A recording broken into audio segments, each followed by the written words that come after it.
코로나발 금융위기, 과연 이겨낼 수 있을까요?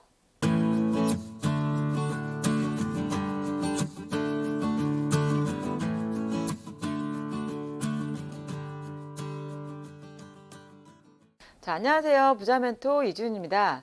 자, 최근에 대두되고 있는 코로나발 금융위기, 우리가 이 금융위기를 타파할 수 있는지, 타개할 수 있는지 오늘은 알아보는 시간을 갖도록 하겠습니다.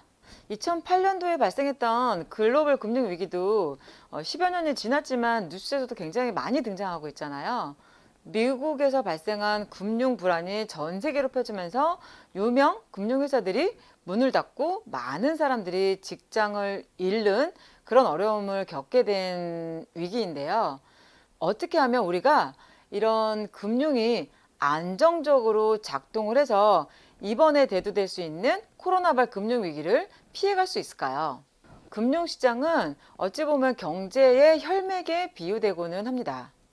금융이라는 거는 돈을 대출해주고 빌려주는 행위를 통해서 경제가 원활하게 돌아갈 수 있도록 하게 되는데요. 여유자금을 저축을 한다거나 투자할 수 있는 수단을 제공해주기도 하고요. 또 집을 매입을 한다거나 공장을 건축을 한다거나 이럴 때 필요한 돈을 빌릴 수 있도록 해줍니다. 일상을 살펴보게 되더라도 친구에게 돈을 송금한다거나 아니면 가족에게 생활비를 준다거나 체크카드나 신용카드를 이용해서 물건을 매입할 수 있도록 결제 서비스를 제공하게 되는데요. 이러한 중요한 역할을 하는 금융시장이 불안해지면 어떠한 일이 일어나게 될까요?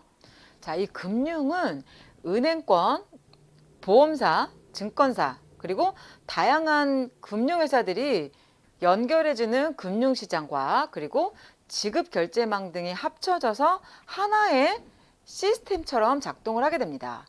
이 금융시장이 불안해졌다라는 것은 이 중에 어딘가가 문제가 생긴 것을 의미하는데요.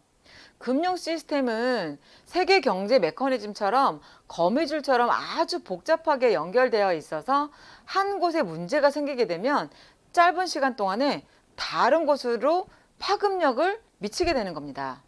예를 들어서 A은행이 부실해지거나 아니면은 부실해질 것이라는 소문이 돌게 되면 사람들은 서로 먼저 예금을 빼내기 위해서 A은행에 몰려들게 되겠죠. 이걸 뱅크런이라고 하는데 A은행이 돈이 모자라서 인출해주지 못하게 되면은 부도가 나게 되겠죠. 그러면 A은행이 부도가 나게 되면 A은행과 연결되어 있는 B은행, C은행도 연쇄적으로 어려움을 겪을 수 있게 됩니다.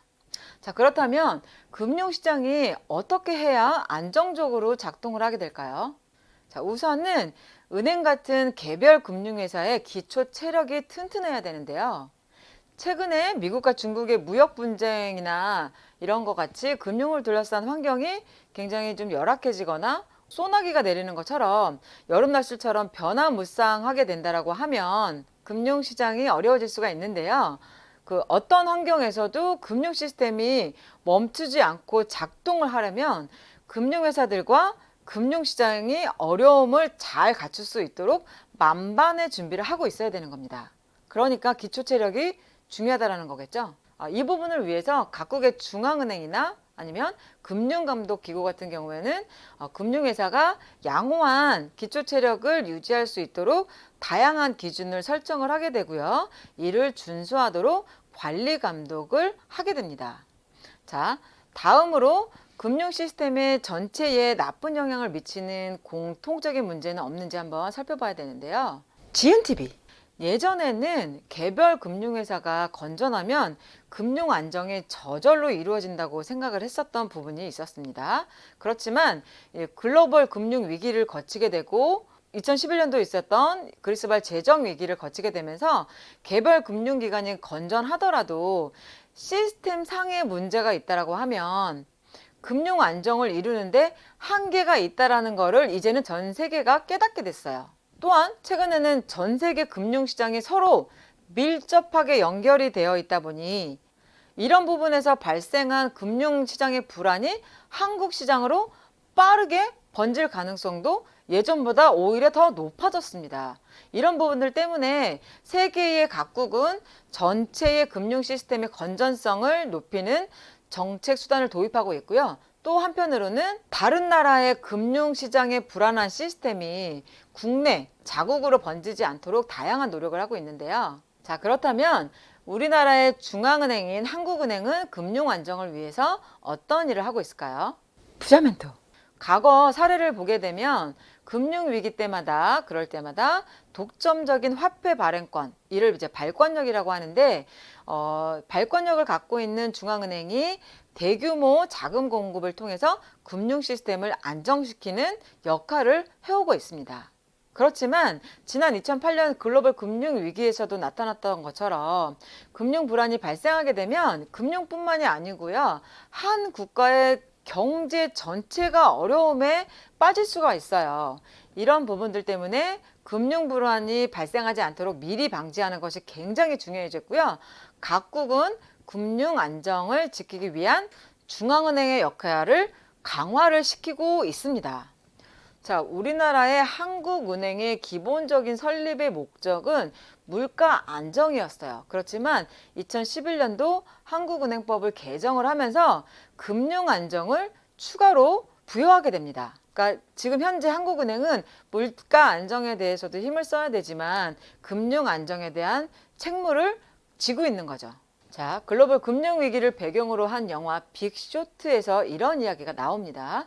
자, 공경에 빠지는 것은 뭔가를 몰라서가 아니라 뭔가를 확실히 안다는 착각 때문이다. 이런 내용이 나오는데요. 이 영화는 미국의 소설가, 유명한 소설가죠. 마크 트웨인의 유명한 격언으로도 시작이 되는데요. 모두가 아니라고 확신할 때 금융위기가 닥칠 수 있으니까 항상 경계감을 늦추지 말라는 의미이겠죠.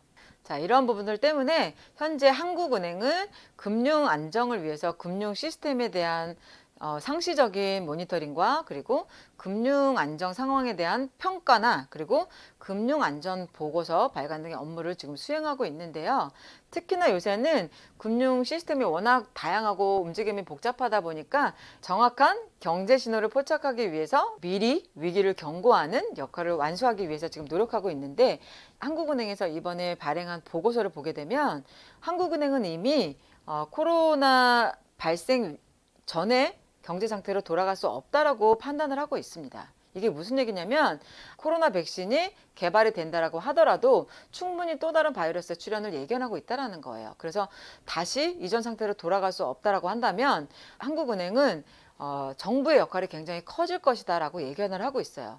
민간 기업에서 일자리 투자 많이 안 하겠죠. 그렇지만 또 일자리를 확충하기 위해서는 정부의 힘이 강해질 거고 힘이 강해진 정부는 공공 일자리를 점점 늘릴 수밖에 없다라고 이렇게 예견을 하고 있고요. 지금 현재 정부는 점점 더 국민들을 보호하기 위해서 막강한 권력과 막강한 힘을 가질 수밖에 없다라고 예견을 하고 있습니다. 앞으로는 이 경제 시스템이 급변할 수 있다라는 걸 꼭 알고 계셨으면 좋겠고요. 그리고 정부의 힘이 현재보다 더 막강해질 수 있다라고 한다면 나를 지키는 일이 더 어려워질 수도 있는 거거든요. 그러면 이 정부가 지금 현재 국민들에게 보조금을 주고 세금을 올리려고 하는 부분들처럼 우리에게 더 많은 세금과 더 막강한 권력을 행사할 수도 있겠다 이런 생각이 들더라고요. 그래서 이런 부분도 꼭 아셨으면 좋겠고요. 또 여기서 또 한 가지 더 유추가 가능한 거는 우리나라 정부의 힘도 더 막강해질 수 있겠지만은 전 세계적으로 우리는 어지간한 나라들은 미국의 보호를 받아야 되는 그런 상황이다 보니까 미국 정부의 힘도 더 막강해질 수 있겠다라는 이런 생각이 들더라고요. 그래서 오늘은 앞으로 도래될 수 있는 금융 위기를 이겨내려면 한국은행의 힘이 좀 더 막강해질 수밖에 없고 그리고 여러 가지 경제 상황상 정부의 힘이 더 커질 수 있다는 부분에 대해서 한번 짚어보는 시간을 가져보았습니다. 그래서 오늘은 여기까지 마칠 거고요. 오늘 영상도 도움이 되셨다면 구독하기와 좋아요 눌러주세요. 다음 시간에 또 뵐게요.